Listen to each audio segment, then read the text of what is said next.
ವಲಸಿಗರ ವರಸೆ ಕಾಂಗ್ರೆಸ್ ಸರ್ಕಾರಕ್ಕೆ ಮುಜುಗರ ತರ್ತಾ ಇದೆ. ಸರ್ಕಾರದ ವಿರುದ್ಧ ವಲಸೆ ಶಾಸಕರು ಅಸಮಾಧಾನಗೊಂಡಿದ್ದಾರೆ. 136 ಶಾಸಕರಲ್ಲಿ ಈ 4 ಶಾಸಕರಿಗೆ ಯಾಕೆ ಅಸಮಾಧಾನ?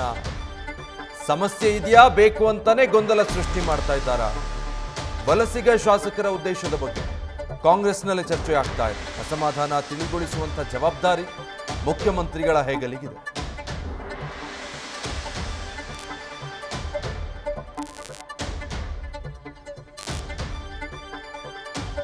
ಈಗ ಯಾರೆಲ್ಲ ಈ ರೀತಿ ಅಸಮಾಧಾನ ವ್ಯಕ್ತಪಡಿಸ್ತಾ ಇದ್ದಾರೆ ಅವರ ಮೂಲಕ್ಕೆ ದಿಕ್ಕಿದಾಗ ಬೇರೆ ಕಡೆಯಿಂದ ಕಾಂಗ್ರೆಸ್ಸಿಗೆ ಬಂದವರು ಬೇಕಂತ ಏನಾದರೂ ಸಮಸ್ಯೆ ಸೃಷ್ಟಿಸಿದ್ದಾರಾ ಅನ್ನೋದು ಕಾಂಗ್ರೆಸ್ ಒಳಗಿನ ಚರ್ಚೆ. ಶಿವಪ್ರಸಾದ್ 136 ಜನ ಶಾಸಕರು, ಅದರಲ್ಲಿ ಬೆರಳೆಣಿಕೆಯ ಒಂದು 4 ಶಾಸಕರಿಗೆ ಈಗ ಅಸಮಾಧಾನ. ಅವರ ಮೂಲವನ್ನ ಈಗ ಪ್ರಶ್ನೆ ಮಾಡ್ತಿದ್ದಾರೆ ಕಾಂಗ್ರೆಸ್ಸಿಗರು. ಅಂದ್ರೆ ನಿಜಕ್ಕೂ ಸಮಸ್ಯೆ ಇದೆಯಾ ಅಥವಾ ಬೇರೆ ಏನಾದರೂ ಸಮಸ್ಯೆ ಕ್ರಿಯೇಟ್ ಮಾಡೋ ಪ್ರಯತ್ನನಾ ಅಂತ? ಖಂಡಿತವಾಗಿ ವಿಜಯ್, ಈಗ ಇರ್ತಕ್ಕಂಥ 136 ಶಾಸಕರುಗಳು ಕೂಡ ಸೈಲೆಂಟ್ ಆಗಿದ್ದು 3-4 ಮಂದಿ ಶಾಸಕರಷ್ಟೇ ತಮ್ಮ ಅಸಮಾಧಾನವನ್ನು ಹೊರ ಹಾಕ್ತಾ ಇದ್ದಾರೆ. ಅದು ಆಡಳಿತ ವೈಖರಿ ಇರ್ಬೋದು, ಅಧಿಕಾರಿಗಳ ಅಸಹಕಾರ ಇರ್ಬೋದು, ಕ್ಷೇತ್ರಕ್ಕೆ ಬೇಕಾದಂಥ ಅನುದಾನ ರಿಲೀಸ್ ಆಗ್ತಕ್ಕಂಥ ವಿಚಾರದಲ್ಲಿ ವಿಳಂಬ ಆಗ್ತಾ ಇದೆ ಎಂಬತಕ್ಕಂಥ ಅಸಮಾಧಾನವನ್ನು ಬಹಿರಂಗವಾಗಿ ಹೊರ ಹಾಕ್ತಾ ಇದ್ದಾರೆ. ಈ ಎಲ್ಲ ಶಾಸಕರುಗಳು ಕೂಡ ಸೈಲೆಂಟ್ ಆಗಿದ್ದು ಈ 3-4 ಮಂದಿ ಶಾಸಕರು ವಲಸೆ ಬಂದಂಥ ಶಾಸಕರು, ಪ್ರಮುಖವಾಗಿ ರಾಜು ಕಾಗೆ ಇರ್ಬೋದು, ಬೇಳೂರು ಗೋಪಾಲ್ ಕೃಷ್ಣ ಇರ್ಬೋದು, NY ಗೋಪಾಲ್ ಕೃಷ್ಣ ಸೇರಿದಂತೆ ಇತರ ನಾಯಕರುಗಳೇನಿದ್ದಾರೆ ಈ ಶಾಸಕರುಗಳು ತಮ್ಮ ಅಸಮಾಧಾನವನ್ನು ಏನು ಪದೇ ಪದೇ ಪ್ರಸ್ತಾಪ ಮಾಡ್ತಾ ಇದ್ದಾರೆ. ಇವರು ಹೊರಗಿಂದ ಬಂದಂಥ ಶಾಸಕರು. BR ಪಾಟೀಲ್ ಕೂಡ ಜನತಾ ಪರಿವಾರದಲ್ಲಿದ್ದಂಥವ್ರು, ಆನಂತರ KJPಯಲ್ಲಿದ್ದರು, ಈಗ ಕಾಂಗ್ರೆಸ್ಗೆ ಬಂದು ಶಾಸಕರಾಗಿದ್ದರೂ ಕೂಡ ಅವರು ತಮ್ಮ ಅಸಮಾಧಾನವನ್ನು ಬಹಿರಂಗವಾಗಿ ಹೊರ ಹಾಕ್ತಾ ಇದ್ದಾರೆ.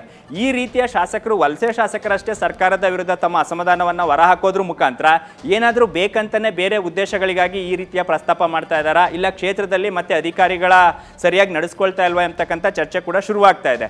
ಸದ್ಯ ಈಗ ಸಾರ್ವತ್ರಿಕ ಚುನಾವಣೆಗೆ ಇನ್ನೂ 3 ವರ್ಷ ಇರೋದ್ರಿಂದ ಈಗಲೇ ಬೇಕಾದಂಥ ಟ್ರೆಂಡ್ ಸೆಟ್ ಏನಾದರೂ ಮಾಡ್ತಾ ಇದ್ದಾರೆ. ಈಗಾಗಲೇ ಸಚಿವ ಸಂಪುಟ ಪುನಾರಚನೆ ಆಗಬೇಕು ಎಂಬತಕ್ಕಂಥ ಆಗ್ರಹ ಕೂಡ ಕೇಳಿ ಬರ್ತಾ ಇತ್ತು. ಹಾಗಾಗಿ ಏನಾದರೂ ರಾಜಕೀಯವಾಗಿ ಮಹತ್ವಾಕಾಂಕ್ಷೆಯನ್ನು ಇಟ್ಕೊಂಡು ಈ ರೀತಿಯ ಅಸ್ತ್ರಗಳನ್ನು ದಾಳವಾಗಿ ಉಳಿಸ್ತಾ ಇದ್ದಾರೆ ಅಂತಕ್ಕಂಥ ಚರ್ಚೆ ಕೂಡ ಈಗ ಕಾಂಗ್ರೆಸ್ ಪಾಳೆಯದಲ್ಲಿ ಮತ್ತೆ ಸರ್ಕಾರದ ಮಟ್ಟದಲ್ಲಿ ನಡೀತಾ ಇದೆ. ಈಗ ನಿನ್ನೆ ಹೈಕಮಾಂಡ್ ಭೇಟಿಯ ಸಂದರ್ಭದಲ್ಲೂ ಕೂಡ CM ಸಿದ್ದರಾಮಯ್ಯ ಅವರಿಗೆ ಹೈಕಮಾಂಡ್ ನಾಯಕರು ಸೂಚನೆಯನ್ನು ಕೊಟ್ಟಿದ್ದಾರೆ.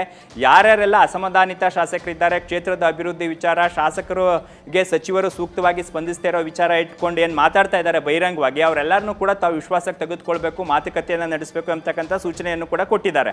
ಇದು ದೆಹಲಿ ಮಟ್ಟದಲ್ಲಾದರೆ ರಾಜ್ಯ ಮಟ್ಟದಲ್ಲಿ ಕೆಲವೊಂದಿಷ್ಟು ಶಾಸಕರು ಬೇಕಂತಾನೆ ಗೊಂದಲ ಸೃಷ್ಟಿ ಮಾಡ್ತಾ ಇದ್ದಾರಾ ಅಥವಾ ಅವರ ಕ್ಷೇತ್ರದಲ್ಲಿ ನಿಜವಾಗಿಯೂ ಸಮಸ್ಯೆ ಇದೆಯಾ ಅಂತಕ್ಕಂಥ ವಿಚಾರ ಕುರಿತಂತೆ ಈಗ KPCCಯಿಂದನೂ ಕೂಡ ಈ ಬಗ್ಗೆ ವಿಚಾರಣೆ ನಡೀತಾ ಇದೆ. ಆಂತರಿಕವಾಗಿ ಪಕ್ಷದೊಳಗೂ ಕೂಡ ಚರ್ಚೆ ನಡೀತಾ ಇದೆ.